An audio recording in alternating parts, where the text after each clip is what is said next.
Hello and welcome to another bonus episode of the 1871 podcast with Dylan Kerr, Johnny Hunt and me, Mark Roach. And what an absolute pleasure to introduce tonight's special guest, Royals legend, Stuart Lovell. So hello, Stuart, a big welcome to the 1871 podcast. Thanks for joining us.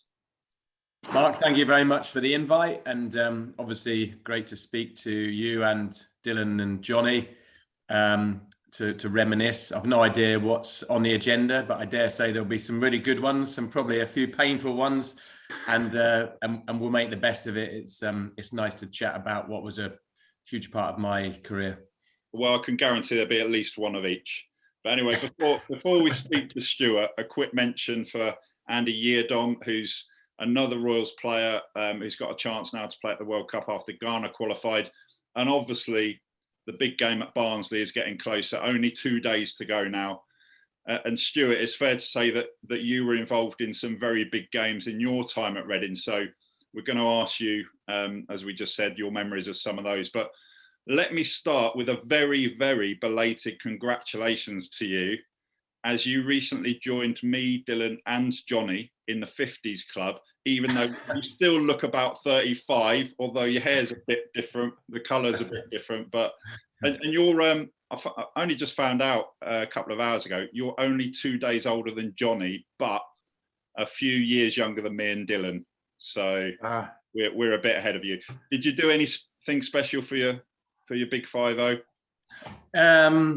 As you can imagine, like a lot of people who have turned 50 in COVID times, it wasn't spectacular by any means. There were plans. I mean, I kind of tucked a bit of money away, and the plan was to try and take a chunk of annual leave and go and visit my brother in Australia and do a bit of a kind of family tour and whatnot. Obviously, I've still got my Aussie passport gathering dust, so that was the plans, way back when, before COVID even came on the scene. And then I realized very quickly that getting into Australia wasn't going to happen. That was good. Well, I could have got in, but my family would have struggled. So that was off the table. And then I was trying to convince my wife and the kids to see if we could maybe go on a skiing trip, and we'd focused on Austria.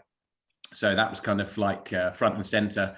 And then literally when we were about to book, Austria went into lockdown.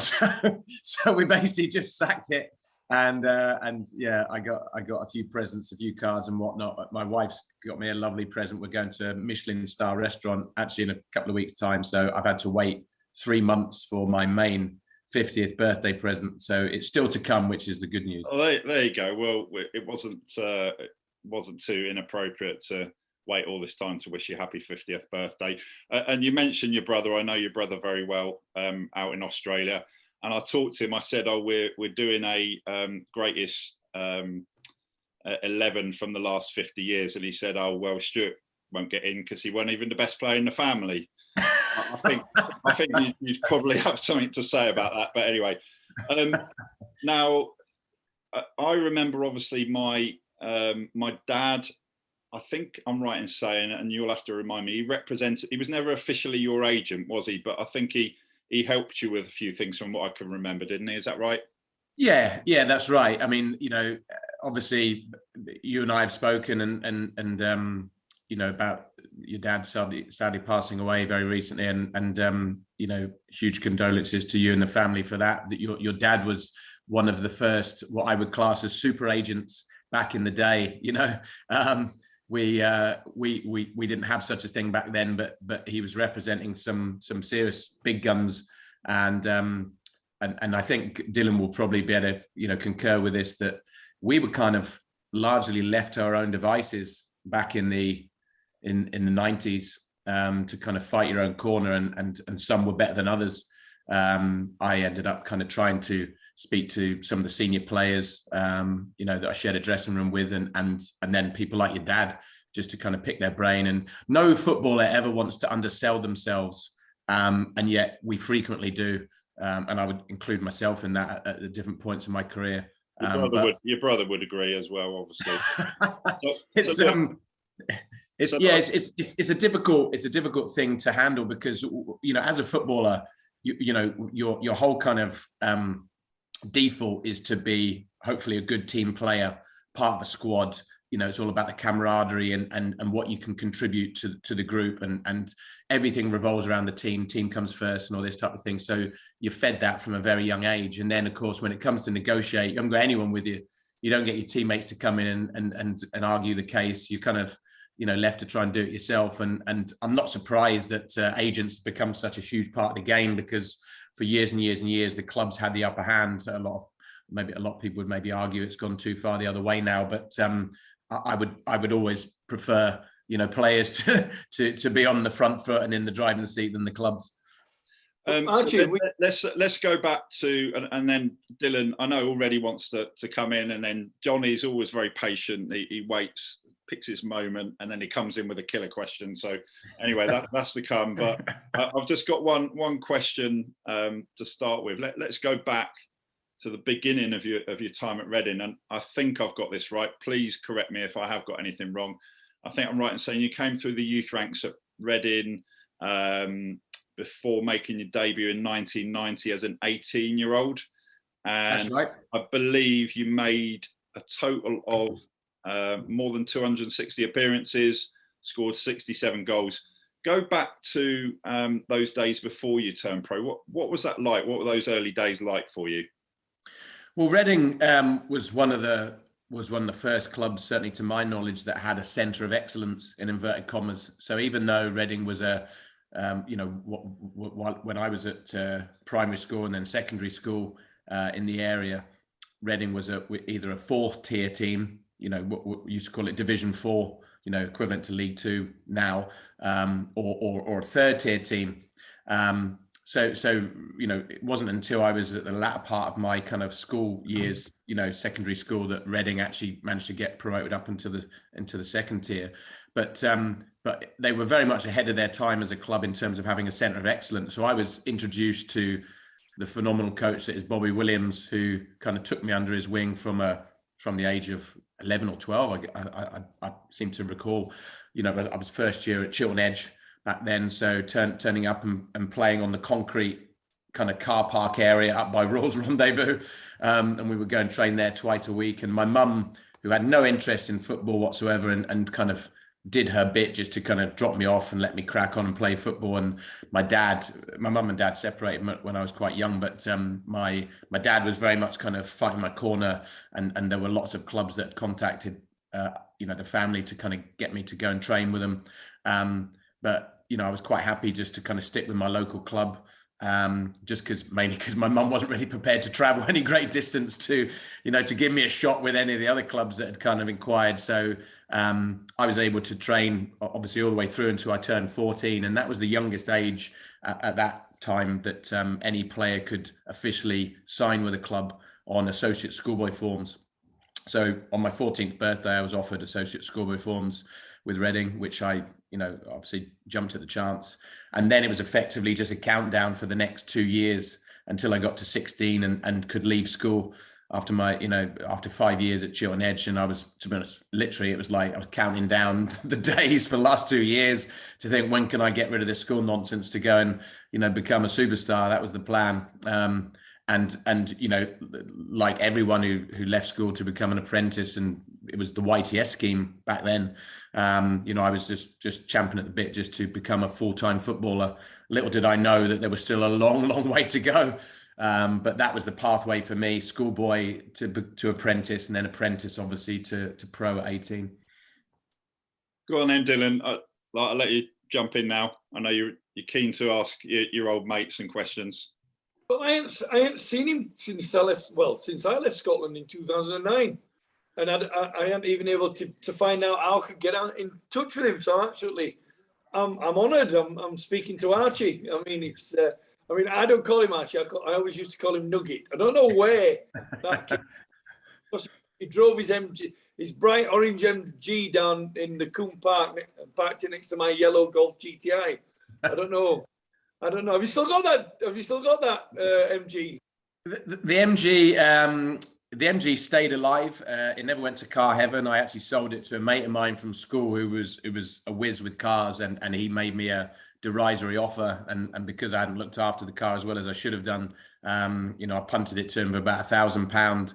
Back when I was still had my house in Emma Green back then. So yeah, the car went on to a good owner, as it should have done. And of course, I swapped that for a 1978 Merc 500 SL Bobby Ewing, the old Bobby Ewing car. I went from one ridiculous classic car to another. That was kind of my thing back then. I loved classic cars, still do. I've just become more practical these days.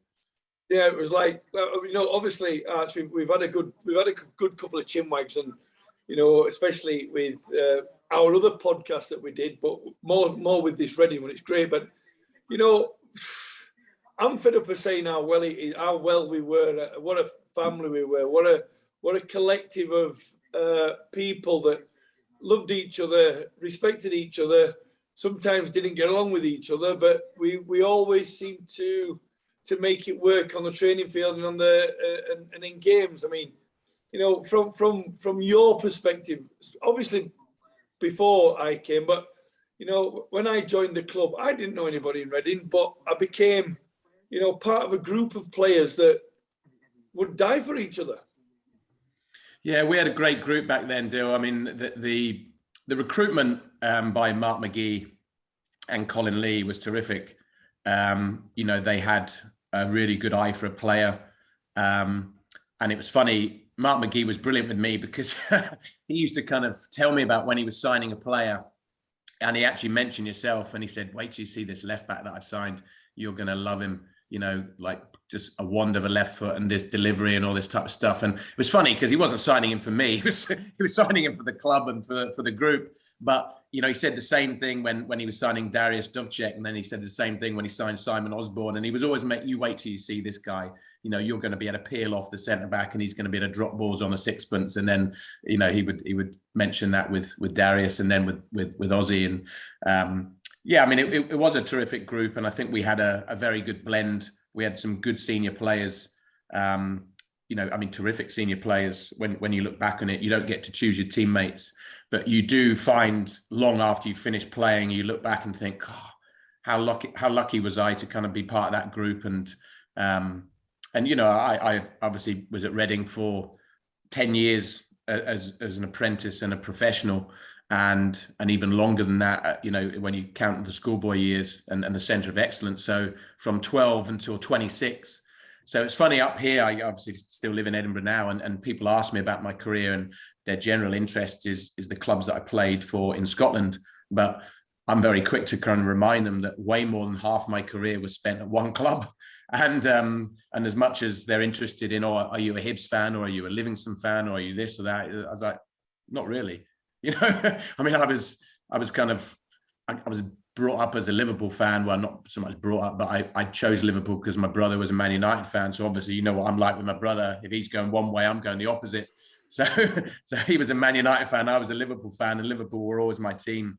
But obviously, when we moved to Reading, I wanted to go and see football, and I wanted to kind of experience it. So Reading was obviously a huge part of my growing up to watch live football and standing on the Tylehurst end and kind of taking in, some good teams, some mediocre teams, and some pretty rubbish teams at times. But I got to see all sorts of different things, and that's what being a Reading fan is about. I think you get to experience the highs and lows. I'm sure you guys have seen some terrific Reading sides over the years, and let's be honest, you've seen some dross as well, and you just have to take that. That's part and parcel of being a football fan, I think.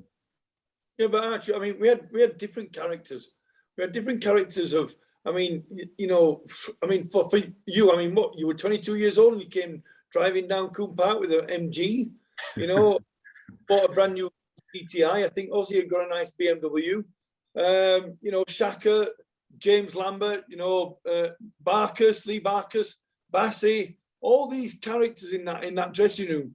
And I mean, we had such a great social scene, Valbon's, Washington Heights, Utopia, Curtains Farm, it was like, we had this kind of click with everybody that kind of, it transferred what we had in the dressing room and what we had outside the club back into the field of play when we played, and we would actually go and enjoy the game.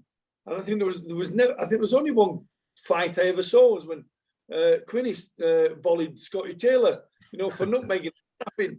I mean, That was Scotty Taylor. I mean, there's Jiltsy, there's Bernie, there's, I mean, Olsey. I mean, we had such a good collective of players, Archie. It's true. Yeah, you're absolutely right. And funny enough, I tried to replicate that when I came to Scotland, because when I signed with Hibs, it was probably the worst offer I had football-wise. Hibs had just been relegated from the SPL as it was then to the second tier of Scottish football, which was rare for a club of that size. But Alex McLeish was the manager, and he was a very kind of strong manager, very convincing. When he was selling the club to me, but I remember no one went out when I joined Hibs, because they'd been basically relegated, and because the team was so poor, they were scared to go out, so no one socialised.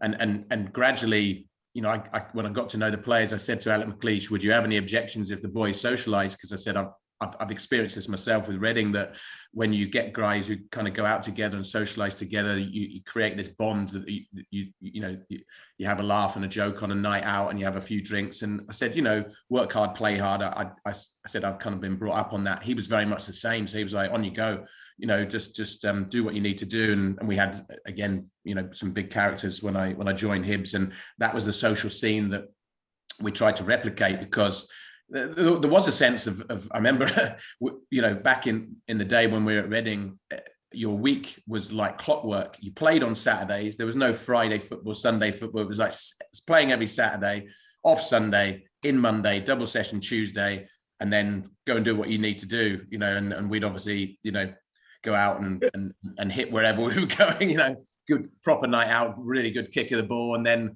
spend most of Wednesday trying to recover and rehydrate, and then come back in and train on Thursday, easy day Friday, and then go and play Saturday. And it was kind of, rinse and repeat, wasn't it? It was like that for week after week after week. And you needed to have the kind of the energy and the powers of recovery to be able to do that from, pre-season all the way through to May. It was quite, mentally, I think it was quite tough to be able to carry on like that for the length of time, particularly when we were playing 46 league games, which is, it's kind of crazy, isn't it? But as you say, a great group, a very good social scene, and I think you find that when you have a period of your career which is successful, when you move to another club, which invariably most of us do at some point, you kind of recall those memories, and once you become a senior player, you kind of think, well, it's my turn to drive the dressing room here. It's my turn to become an influential player. Because when I was at Reading at that stage, I was one of the kids. I was one of the young guys who kind of just, followed the crowd, because I certainly wasn't a leader. I was just someone that was looking to the senior players to see how it was done. Great memories, though. Great memories of the group. And as you say, I think if you got the vast majority of that squad together now, you could throw them into a room and they would still have a really good night. You would, as you say, there's different characters and personalities in different age groups and stuff like that. But the vast majority of the guys were terrific teammates, certainly from my perspective. Stuart, we're going to take a very quick break now. We'll be back after this, and I'm going to ask you about the promotion season in 93-94. So, Stuart, you scored 22 goals, and I think Jimmy Quinn got 40 in 93-94. What an amazing season that was to be part of. What are your recollections of that, and how you clicked with Jimmy Quinn up front? Well, it was the previous season. I mean, a lot of people forget this. I don't forget this, obviously, because I was on the receiving end of it. But Mark McGee and I didn't really hit it off at first. I think that he kind of looked at me. I mean, Mark obviously had just been discarded by Ozzy Ardiles at Newcastle, so he was offered what was quite an unusual role as player manager of Reading initially, 35, and I would still argue to this day his legs had well and truly gone, and it was time to hang him up. I think I probably told him that at one stage, which clearly wouldn't have gone down very well. Egged on by Jeff Hopkins and Parky, I might add, saying, "Oh, you need to get in there and tell him that," and I foolishly thought that was actually a good idea, and then proceeded to get stuck back on the bench for about the next month. But we were coming to so the previous season, before we won the league, I was actually out the door. I'd been offered to Martin O'Neill at Wycombe Wanderers, and I was going there to sign on loan until the end of the season, because I was effectively a bit part player in 92, 93. And then I was actually, I'm trying to remember, it was so long ago, I was either on my way to Wycombe, but I think I drove all the way to Wycombe to sign forms to join them to the end of the season. And then the idea was I was going to sign for Wycombe permanently, under Martin O'Neill. And then I'm pretty sure I got to Adams Park, and there was a phone call from the club to Wycombe to say, the deal's off, because Andy Gray, who had, cheekily taken my spot in the first team, Andy Gray had flu, and I think there was a bit of a mini flu epidemic, ironically, and I was called back because there was no one else to play effectively. And so I remember Mark McGee kind of calling me back, got back to Elm Park, and he said, I don't want this any more than you do. But we're kind of stuck with you, and you've got to go and prove yourself. So I got thrown back into the team against Bournemouth. We won 3-0. I scored twice. So he kind of forced his hand that he had to leave me in the team to the end of the season. And I had a good run of games, and we ended up finishing 8th. But we were never really contenders for the playoffs. But I think he'd seen enough in those games to kind of think, okay, I'll give him a second chance. But all through pre-season, he was saying, I'm still to be convinced. I'm not convinced that you're the answer, but you've got the shirt at the moment, so you need to go and prove it. And I effectively signed a week-to-week contract. They didn't even, I didn't even get a proper contract. It was basically said, I'll put you on week-to-week, and when I think you've done enough, you'll get a new contract. And ironically, you remember that ridiculous game deal where we went down to Exeter and we were 4-0 up after half an hour or whatever, and then somehow Ronnie Jepson ran riot and started ragdolling Macca, and scored however many goals he scored and got them back, and it went back to 4-4. And then I remember you had a hand in one of the goals, either the 5th or the 6th. Quinny came up, trumps. I think Quinny scored 1, Scotty scored 1. I'd got 2 in the first half. We ended up going 4-0 up, 4-4, and then we won 6-4. And we stopped off on the way back from Exeter. And that was when I got pulled by the manager and by one of the directors to say, right, well, you've done enough now. You're worthy of a contract. So at that point, I got a new contract, and it was very much kind of for the rest of the season and the year after. And that was when I really kind of felt like I'd made my mark, and right, okay, I'm a regular first team player now. This is me at Reading, foot in the door, and now it's up to me to kick on. And obviously, we had a fantastic, I was going to say squad, but to be honest, you had so few players because you could only have 2 guys on the bench. So it was more of a team, really. We had a terrific team that year, very few changes required. A kind of a style of play that suited us. And that was one of my favorite seasons because, I mean, that was the only time I ever got more than 20 goals in a season, but I was playing with a brilliant strike partner in Jimmy Quinn. And, if I wasn't scoring, he was, and vice versa. And we had a terrific balance to the side. I loved the style of play. It was everything that I enjoyed about football. It was like, if in doubt, attack. Mark was very much like that. He was a front foot kind of type of guy, and Colin Lee was a terrific coach. So, yeah, that season just clicked for me personally and for the team. And great memories when you win something with your local club, it really leaves an indelible mark. It was phenomenal. I still remember the celebrations at Elm Park, and singing "We Are the Champions" and all that type of thing. And I suppose at that age, so I would have been 21, 22, come the end of the season. And it kind of, I suppose back then I really didn't appreciate what was going to come down the track in my career. I thought that was normal, winning the league and getting a medal. And getting promoted was going to happen every year. And ironically, it was, if anything, we surpassed it the following season in terms of the achievement.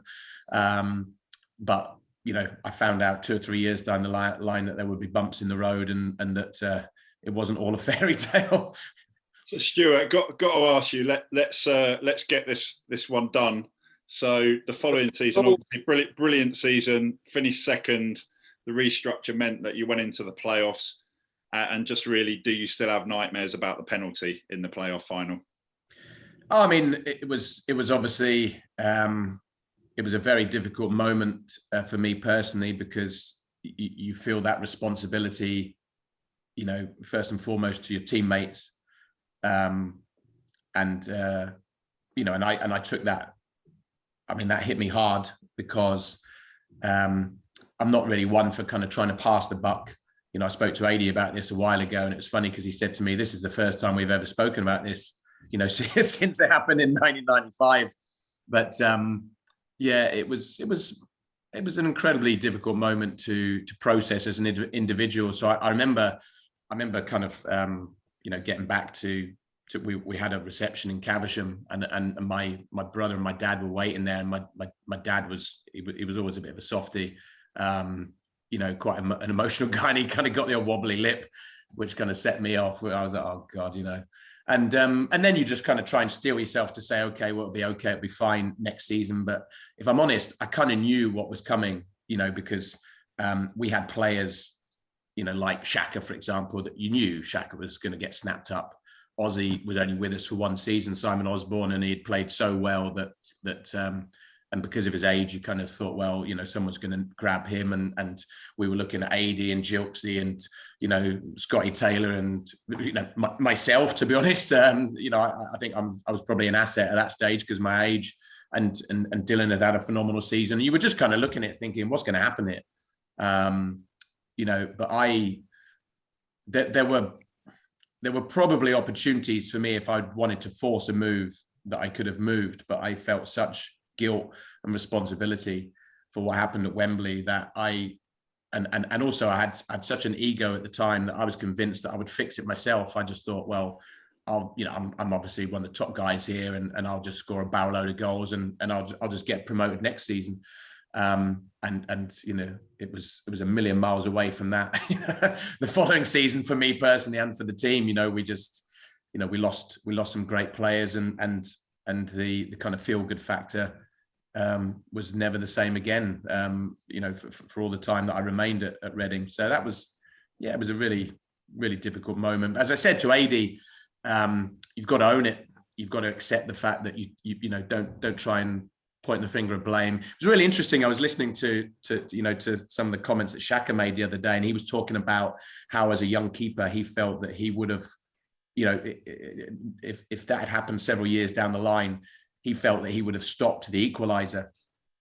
And you know, I'd never even given that a second thought, because all I'd ever done was just point the finger of blame at myself and thinking it was me, it was on me, 100% on me, no one else. If I'd have scored 3-0 at halftime, game over. And I remember kind of, when he said that, I remember kind of thinking it was a bit of a trundly miss kick, you know, equaliser. You know, and this is the point about football. It's never on one player. You know, I can speak about it honestly now and say it was a huge turning point in the game, but it's never on one player. We were still 2-0 up with about 12 minutes to go. So, you know, it wasn't like we were under a barrage of attacks from Bolton in the second half. I mean, I think they had the pressure and the territory, but we were ticking along nicely, 2-0 up with 12 minutes to go. And let's be honest, we were close enough that we should have got it done. But yeah, listen, horrible moment. And I think probably there was no one more relieved than me than when Reading eventually got promoted, you know, under the Steve Coppell era, because I had a huge sigh of relief just to kind of think, right, I'm no longer the guy that prevented Reading from getting to the Premier League. You know, finally this fantastic group of players have managed to do it. And I think you know, a lot of fans kind of thought, right, well, you know, now's the time to forgive, because now they got the opportunity to experience Reading in the top division finally, you know, which is a fantastic moment for all Reading fans. And Johnny, I'll let you jump in now. I know you've been patiently waiting. I think you wanted to mention something about Wolves and a couple of goals at the end. Oh, I think, you know, that was one of the big moments, wasn't it? After, you know, that season, the 2 goals in the last couple of minutes against Wolves. How was that? Must have been an amazing experience. And also about your injury shirt, the crew shirt. Yeah. How did that affect you personally, professionally, and everything else? Because that was huge, wasn't it, at the time? Yeah.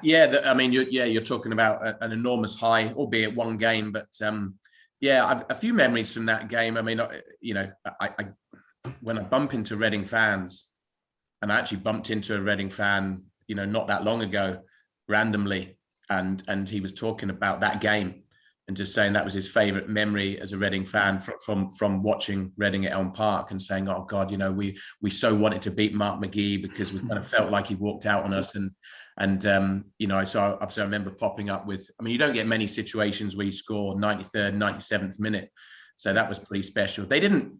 No one ever played to 97 minutes back then. You know, it was unheard of. It happens virtually every week now, but back then it was.